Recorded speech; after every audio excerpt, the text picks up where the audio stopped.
kitchen is hot. Can I use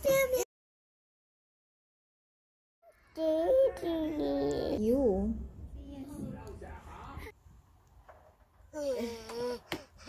Mama, I like my brother to be a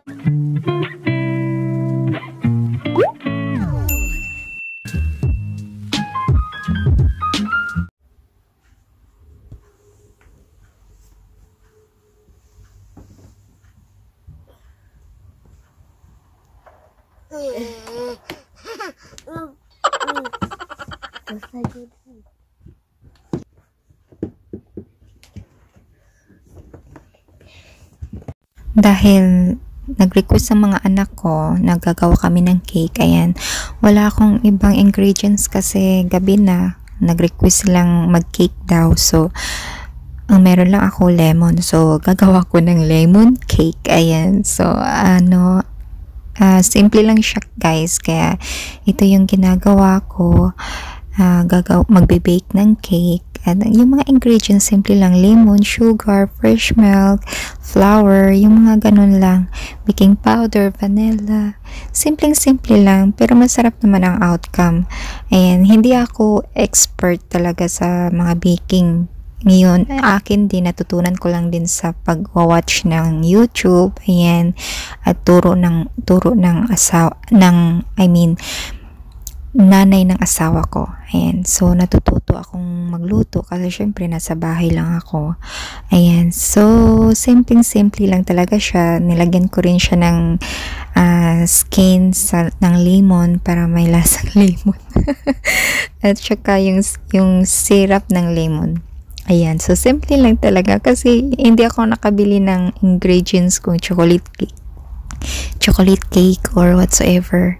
Ayan, so ito yung ginagawa ko, hindi lang weekend, kaya anytime gumagawa ako ng cake, pag gusto kong kumain ng cake at mga bata nagre-request, gumagawa ako ng cake guys.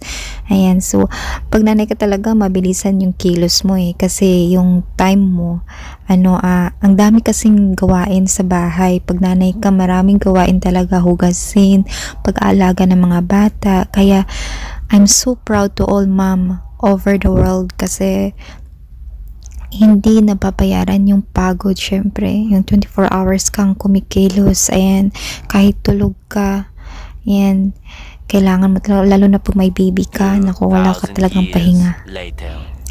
After nyan, ayan, ito na yung cake. First time kong gumawa nito, kaya okay naman siyang kalabasan, ayan. So, hindi ko na siya masyadong pina-brown. Ayan. So, okay na. Nilagyan ko siya ng powder sugar sa top. Sweet na siya. Pero yung mga bata talaga, gusto talaga nila yung matamis. Sobrang tamis. Ayan. So, papartner ko yun ng kape or tea. So, at dinner naman, gumawa ko ng beef. Ang feeling nito beef. At ako na rin din nag-bake ng dough nito.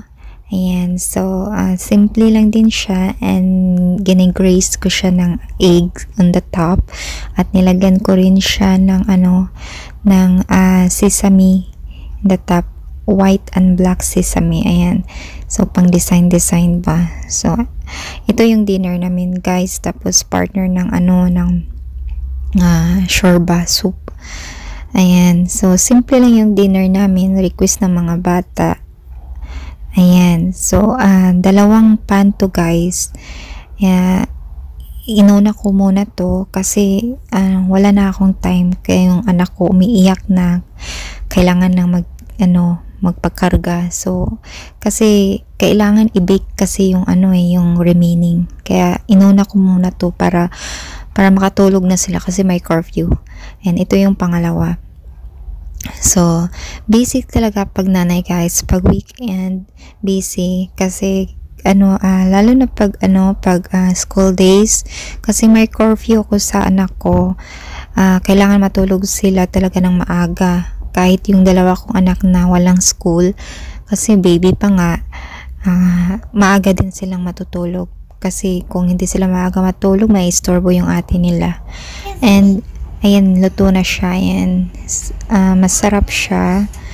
And okay naman yung lasa. Syempre, homemade with love. Char! Ayan guys. So, ang masarap siya, promise. And ito nga anak ko, si Yusuf. Yusuf, stop Didi. Yeah, you do Didi. Stop Didi na. Yes. No. Say yes. Yes, say yes. Say yes. Say yes. Yeah. No Didi? No Didi? Yes. No Didi lang nga. No. Ha? No. No Didi na. No.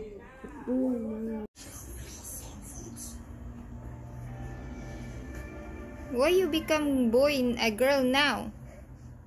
Give that to Ate lipstick, huh? Give Ate lipstick. Subscribe.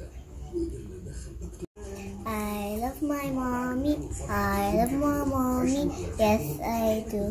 Yes, I do. I give a kiss and a hug for you. Thank you, Mommy, for all you do. Happy Mother's Day. Happy Mother's Day. I love you. I love you. Bye.